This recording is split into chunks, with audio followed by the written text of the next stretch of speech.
तरुण IAS के digital platform पर आपका स्वागत है। मेरा नाम रोहित कुमार।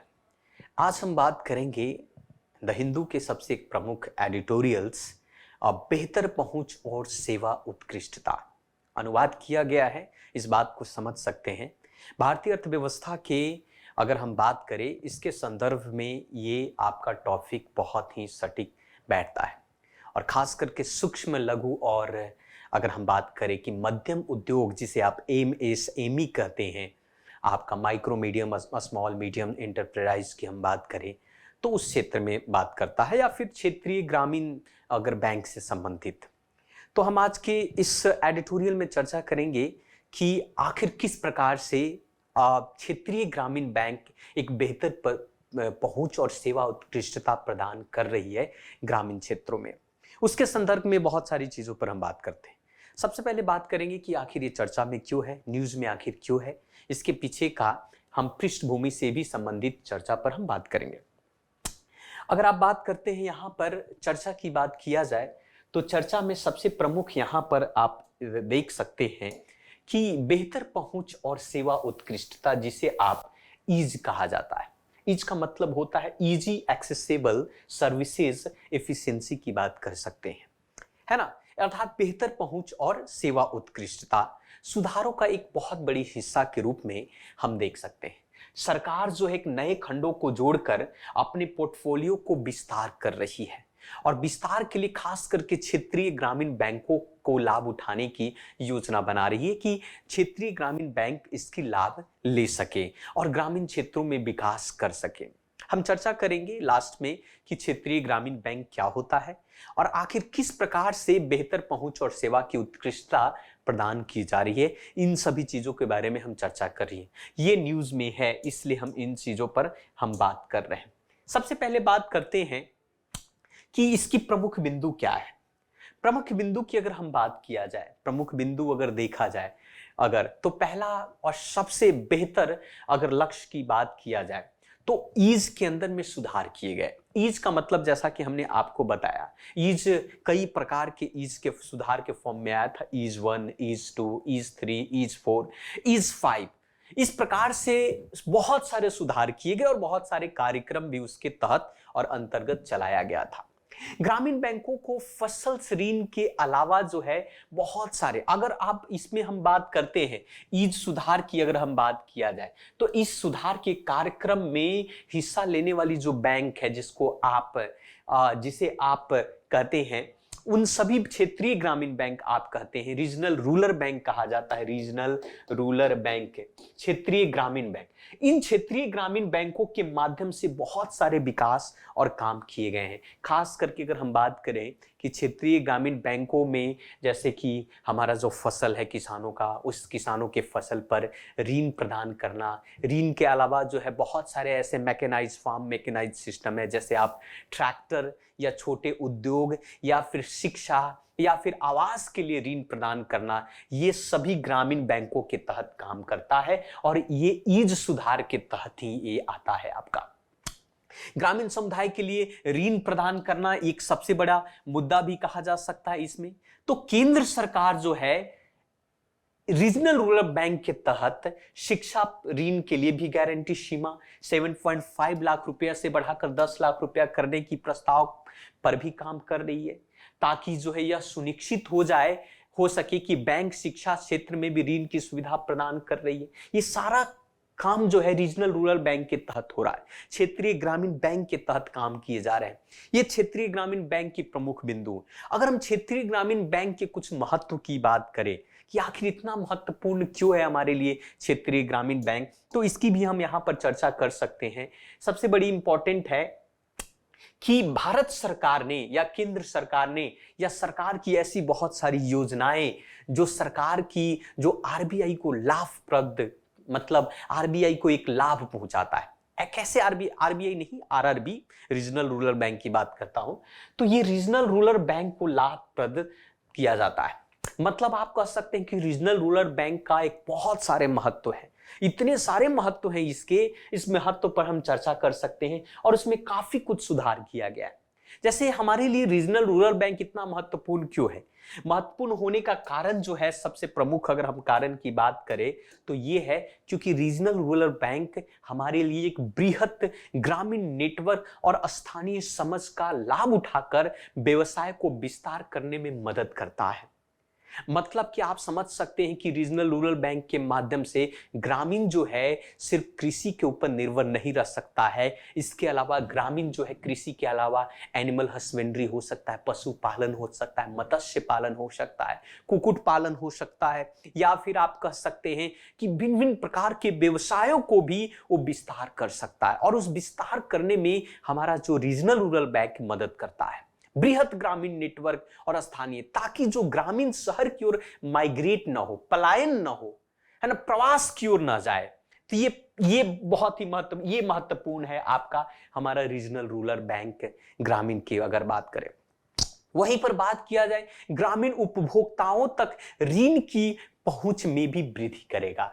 जैसे आपकी बहुत प्रकार के ऋण है, कृषि ऋण हुआ, आपका किसान क्रेडिट कार्ड हुआ, या फिर आप कह सकते हैं कि आपको छोटे मोटे मछली पालन, पशुपालन के लिए ऋण मुहैया कराना। हर तरीके के किसान उपभोक्ताओं के लिए, ग्रामीण उपभोक्ताओं के लिए ऋण की पहुंच में वृद्धि करने का काम करता है आपका रिजर्व बैंक, RRB, जिसे आप रीजनल रूरल बैंक या फिर ग्रामीण बैंक कहते हैं, आप उसे क्षेत्रीय ग्रामीण बैंक कहते हैं, है ना।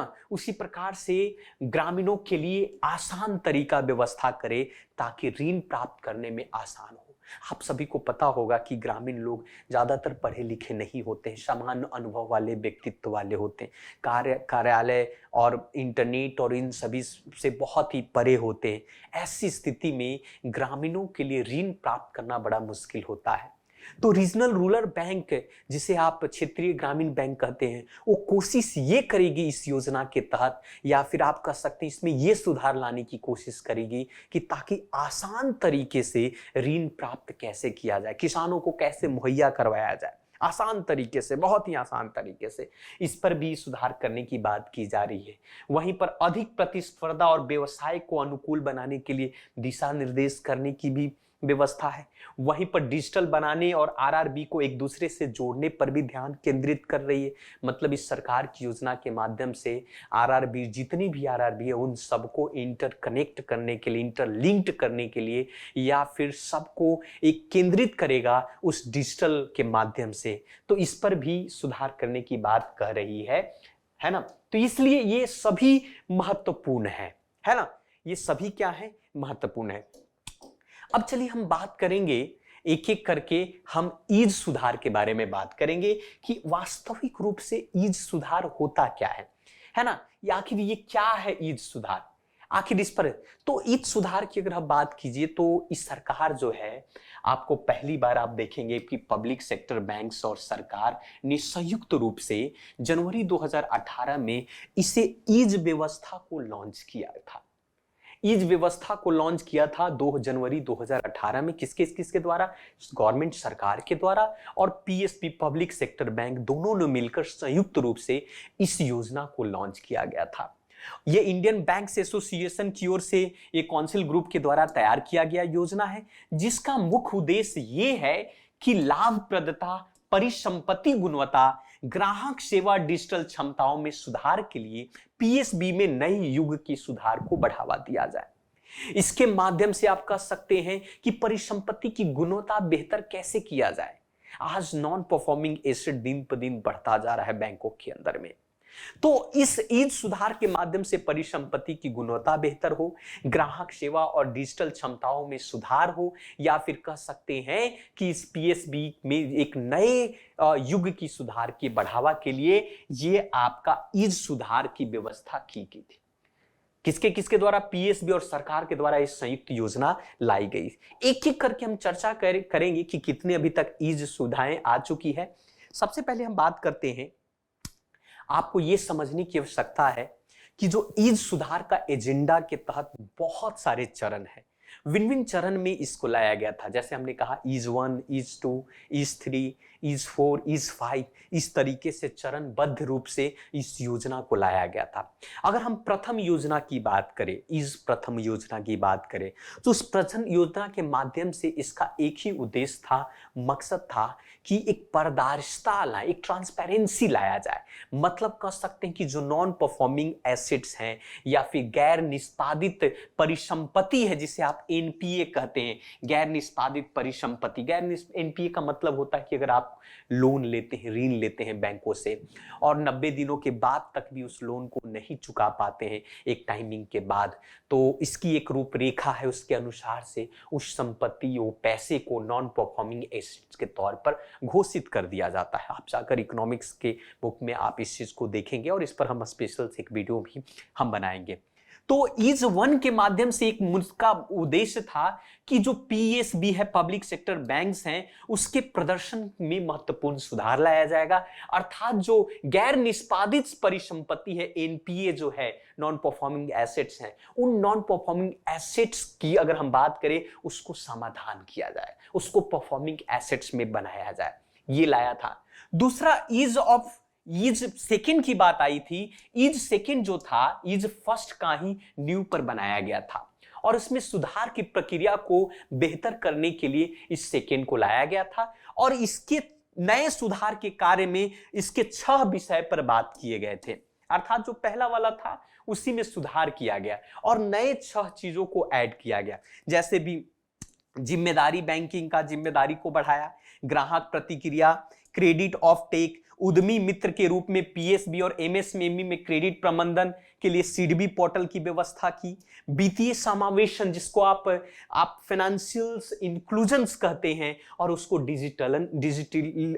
आपका डिजिटलीकरण किया गया, शासन और मानव संसाधन में एक तरीके से समन्वय स्थापित किया गया। तो ये 6 प्रमुख चीज जो था, ये आपको ईज सेकंड के तहत जोड़े गए, ईज सेकंड के तहत आपको इसे जोड़ा गया, है ना।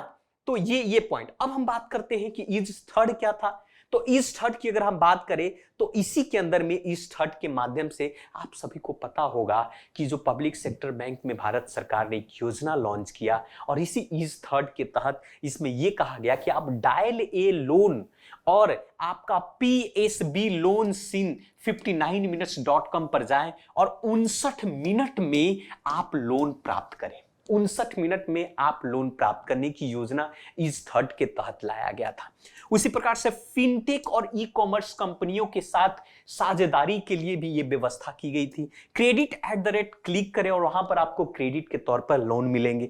तकनीकी सक्षम ऋण मुहैया कराने की बात कही गई और ईज बैंकिंग आउटलेट भी इसी योजना के तहत लाया गया था। ये थर्ड के अंदर में जोड़े गए, है ना। उसी प्रकार से ईज 4 योजना था, इसी को अपडेट करता गया। ईज 4 योजना के तहत क्या हुआ भाई, तो ईज 4 योजना के तहत आप देखेंगे कि यहां पर इसके अंतर्गत बहुत सारे अगर हम बात किया जाए तो बहुत सारे ऐसे बिंदु पर बात किया गया। सबसे पहले बैंकिंग सिस्टम को 24/7 व्यवस्था की गई, अर्थात 24 घंटा 7 दिन तक ये वर्क करेगा। उत्तरी पूर्वी राज्यों में पर भी फोकस किया गया ताकि वहां तक भी, उस कॉर्नर तक भी बैंकिंग की सुविधा मिले, है ना। बैंकिंग क्षेत्र में बाह्य क्षेत्र से धन का भी सृजन किया गया कि बाहरी क्षेत्र से भी बैंकिंग में धन आए, आपका सृजन क्रिएट हो। और आपका बैंड बैंक जैसे ऐसी बहुत सारी योजनाओं को ईज 4 के तहत ऐड किए गए और जोड़े गए हैं, आप देख सकते हैं इसी प्रकार से, है ना। उसी प्रकार से ईज 5 की योजना आई और इस ईज 5 की योजना के तहत यह कहा गया कि जिस प्रकार से बदलती उपभोक्ता अपेक्षाओं की अगर हम बात करें तो पूरा करने के लिए प्रतिस्पर्धित गतिशीलता और तकनीकी वातावरण को बदलने के लिए पीएसपी आधुनिक क्षमताओं में निवेश करके रहेगी और जारी करेगी ताकि और भी सुधार किया जाए, डिजिटली बेहतर किया जाए। छोटे व्यवसाय, कृषि समर्थन करने वाले पर जोर देने की बात की गई, डिजिटल अनुभव बेहतर किया जाए, मतलब नए नए तकनीकी लाया जाए, बहुत सारे समावेशी बैंकिंग पर भी व्यवस्था। ओवरऑल आप कह सकते हैं कि बैंकिंग में और भी बेहतर सुधार करने की बात ईज 5 कहता है। तो ये सारा चर्चा जो है ईज के तहत किया गया। अब इस चर्चा का जो मेन विषय अगर हम बात करें, जिसमें आपको राइटर ये कहते हैं कि भाई इसमें क्षेत्रीय ग्रामीण बैंक के तहत इन सभी चीजों को किया जा रहा है। थोड़ा सा हम ये समझेंगे कि क्षेत्रीय ग्रामीण बैंक की स्थापना कब हुई, यार ये क्या है, इसका उद्देश्य क्या है।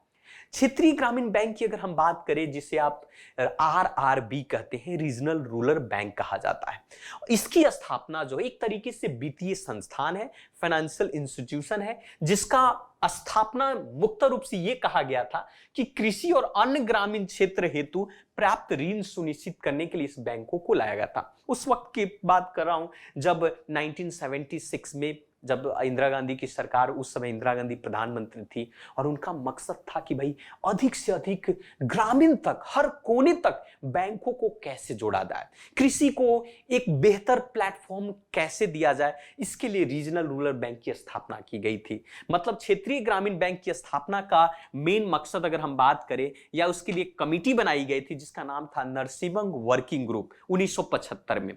और नरसिंहन वर्किंग ग्रुप 1975 में उन्होंने सिफारिश किया कि हम सब जो है आपको रीजनल रूरल बैंक की स्थापना करेंगे, और वही उसी के आधार पर क्षेत्रीय ग्रामीण बैंक अधिनियम 1976 लाया, और उसी क्षेत्रीय बैंक के तहत जो है भारत के अंदर में क्षेत्रीय ग्रामीण बैंक की स्थापना की गई।